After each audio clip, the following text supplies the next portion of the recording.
Hey guys, welcome back to my channel. So today I thought that I would just jump into the video and I would do something that I just feel like is definitely out there, but something that we don't really talk about because it's just something that's not really talked about. And I feel like it's definitely out there because I've been, reached out to people plenty of times because I have PPD survivor in my bio on my Instagram, and people have come out to me and said, I really respect the fact that you have postpartum depression survivor in your bio. It lets me know that like so many of us deal with it, and it's not that we're pretending, because I feel like everyone has this persona of, because of social media, you're pretending. And no, I just feel like we share great moments with our life. Like, who wants to put depressing shit out there all the time? Not saying that you are if you do, because I'm putting this out there because I want to let other people know that you're not alone, and there are so many things that you can do to get help. And that's why I want to share this, because I want to help other moms who are in the situation that I definitely was in, and just share my story because it can make others feel like, wow, like I'm not in this alone, and there is definitely a light at the end of the tunnel. Because for a minute I thought like I would be battling this mental illness forever, and it's not a mental illness, but I felt like mine somewhat turned into a mental illness because it was postpartum depression, with a little postpartum anxiety, and I felt like I was constantly battling in my mind mentally with things that weren't even really happening. And so there were times where I would just break down and cry and be like, wow, like I'm really gonna have to deal with this for the rest of my life. And that's not the case. So I just want to jump right in. As you can tell, this is a postpartum depression, my postpartum depression story, my postpartum depression and anxiety story. I was looking up online, 1 in every 4 North American mothers struggle with postpartum depression, and that's a high number right there. The reason why I really wanted to share my story is because I feel like I've said, a lot of people have reached out to me, but past that, people have said to me like, oh my goodness, like you're such a good mom, or wow, like you make motherhood look so great, and or you make it look so easy. And I feel like I love motherhood. I always loved motherhood. I work with children, like I'm always gonna work with kids, and I feel like it's something that I do love, but I still have struggled with postpartum behind closed doors. I don't feel like necessarily my postpartum depression had any effect on my child or my relationship with my child. Gia has always been such a happy baby, and in some cases that's not the case for other moms. It does affect them and their bonding time with their child. So there's no judgment there. It's really out of your control. After becoming a mom, so many things happen with our bodies, and chemical changes and hormones and all these things, that's really out of our control. But what we do next is definitely in our grasp. Like I said, you can get anxiety, which I definitely struggled with, and I would be thinking about things that like didn't even happen, or I would be constantly worried about my health, or even worried about my daughter's health. And for a time, like I swear, like I had cancer. I'm worried about like my daughter and what school she was going to go to, if she was developing properly, would she get a learning disability based on, she's Native American, she's Hispanic, and she's Black. Like, oh my goodness, she's such a high risk for getting a learning disability or this kind of disability, or is she going to have autism, or oh my gosh, I can't let her watch TV. And I feel like a lot of moms struggle with that just naturally. We constantly like beat ourselves up. But don't worry, moms, you guys are doing a great job. Sorry guys, so I wrote a little something, and I just want to read because it didn't all necessarily pertain to me, but I wanted to make sure I kind of went over like the full picture, so that way I could help other people that were not necessarily in my situation. But postpartum can definitely look like panic attacks, appetite changes, hostile behavior in general, and even towards your baby. You can be guilty that you maybe are not a good mother, or that you cannot be a mother, lack of sex drive, or maybe no drive at all to do something in your personal life. You could even have thoughts of harming yourself or harming your baby. which people have definitely dealt with. And again, that's a very sad situation, and that's why I feel like it's so important to have support, or maybe someone in your life that you feel maybe is struggling with something. As a parent, maybe try not to judge them, and maybe try to knock down the doors and see if there's something that you can do personally to help them, because we're all struggling with shit in our lives. And I just feel like we've gotten to this place where it's like, oh well, I'm not dealing with that, so I'm on this high horse, or I'm better than you. And that's really not the case. Just say, hey, how are you feeling? How are you feeling about motherhood? It's, you know, just try to be a little bit more supportive.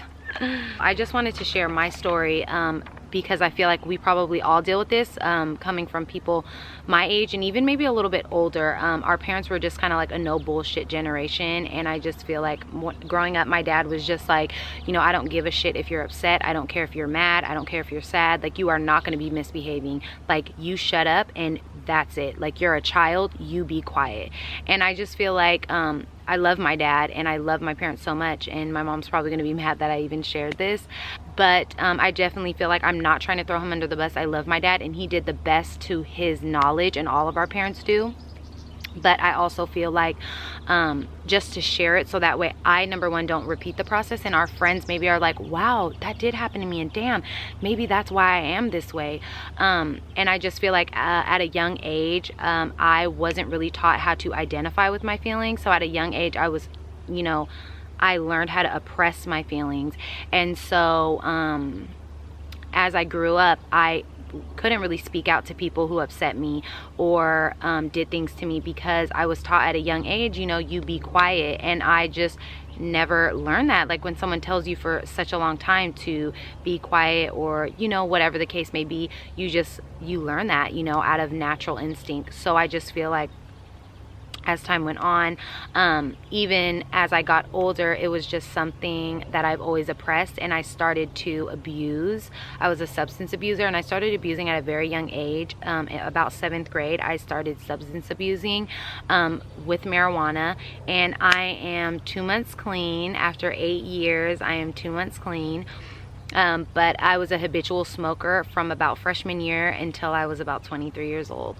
So I am 2 months clean, which is something I thought I could never ever do because I smoked so often, and it probably was to suppress feelings. But at the same time, after I became a mother and postpartum, that was something that was with me. I didn't really take good care of myself, my hygiene. I didn't really dress up. I really fell off of just really taking care of myself in general, and I abused. I substance abused. I smoked a lot of marijuana, and because of that, I felt like I didn't really have drive. I didn't really want to do things. I did the bare minimum. Even though I ended up going to school after my daughter was 6 months, which I felt like was the best thing for me. Prior, when I was in high school, I was a very extrovert type of person, and after I became a mother, it probably because my where I live changed. I went from living in the city to living in the country, so I didn't have any neighbors, and I'm pretty sure that had a very big impact, but I just didn't have any drive to try to make friends or reach out to other people. So you know, substance abuse, when you're doing it with your friends, to substance abuse to doing it by yourself, I feel like is like a big jump to like you're abused. The reason why I ended up telling that story is because identify your feelings. If you have postpartum depression, or you think maybe you do, that's okay to have those feelings. It's normal to have those feelings. We're not perfect. We're not, you know, we don't all have it together. So it's totally okay to have those feelings. Identify with those feelings and maybe try to find something better to do, which I ended up going to the doctor for my postpartum depression because I was so sick and tired of feeling that way. I ended up going from like 140 pounds to probably 100 or even under 100. There were times where I would literally be starving and I would touch my stomach and it felt like my stomach was touching my back.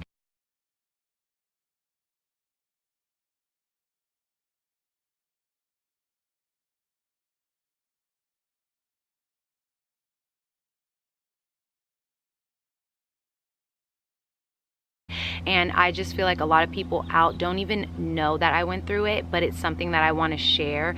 I would eat one time a day, which was dinner, which is the only meal that I would cook for Stefan. And like I said, when I started going to school and stuff, I started feeling a lot more better, and it never affected Gianna, and I was still breastfeeding. So I feel like that is what helped, you know, not help me, but what made my weight loss go so much down. And about 7 months, I started stopped breastfeeding because I was losing so much weight, and I was so nervous that Gianna wasn't getting the right amount of milk that she needed. So I started formula. Positive things that you can definitely do are definitely walking, spending time in nature, maybe journaling, maybe doing some yoga. My mom also had postpartum depression, and she took St. John's wort, which my mom also bought for me so that I could take St. John's wort so that I could start to like feel a little bit better about myself. And I also feel like alone time, spending alone time is like so important. Sorry, people are like driving by and it's so awkward. Spending alone time by yourself is super, super important. Getting alone time as a mother, because you also are a wife, or if you're not a wife, just being a mom full time and not having someone else there is so hard. So I feel like going to get a pedicure, going to do something for yourself, just go by yourself and go get a coffee, go by yourself and spend some time with some old friends, go watch a movie, take yourself to the movies, go take yourself out to dinner, to go eat. Like, I've literally been somewhere by myself, fancy, got all dressed up, like ding ding bitch, table for one, like I'm here, hello, where you finna sit me? Okay, by myself. They'd be like, oh, you're waiting for someone? Nobody, this ass, that's who I'm waiting for. Like I said before, I definitely think that having support is super, super important. There's a lot of people who are judgmental. Try to reach out, because I've had someone tell me, you know, you're not a good mom and you don't know how to raise your kid. And my daughter was not even 8 months old yet. And it was someone in my fiance's family, and so it really just hurts. Again, I'm not trying to throw anyone under the bus, but I'm putting it out there to share with other people. This shit is happening every day, and it is family members, it is people on the other side of the family, it is sometimes people in your own family. And the thing is, get away from them, get away from them, because I feel like me being next to those people, I didn't say anything. Again, the abuse continued to happen, verbal abuse, and it's just not okay. And I feel like having people like that in your life who try to compete with you, who try to tell you that they're better at raising your kid, or they try to make you feel bad that your child will want them. And at the end of the day, no one can take your spot as a mother, and you have to get away from those people. We love them, they support us, and I'm in a place where I'm happy and I'm healthy and I love them, but I also am in a healthy place now where I know when to snip that shit off and walk away from the situation. So again, that's my postpartum depression story, my postpartum anxiety story. I didn't really get too in depth. If you guys would like to hear a very, very in-depth video about my postpartum depression and anxiety, let me know. But that was kind of just the surface and a little bit of some facts and some things that can help you you know, get out of your postpartum depression and anxiety. Again, I'm not a doctor, I'm not a psychiatrist, I'm not a therapist, but those are just some things that I did. And I most definitely hope it helped you beautiful ladies out there. If you guys need anything, if you guys need help, if you guys need questions, daycare, like anything that I did that you might need help with, that got my ass up out of there, and I'm feeling so much better about myself. And my daughter is turning 3, so I feel like I'm super nervous to have another baby because I don't want it to happen again, but I also feel like I have the knowledge, the skills to get out of it. But again, thank you guys so much for watching. Comment and let me know what you guys would like to see next time. Give this video a huge thumbs up. Again, thank you guys so much for supporting. I love you guys, and I'll see you guys in the next video. Again, I love you guys, and I'll see you guys in the next video.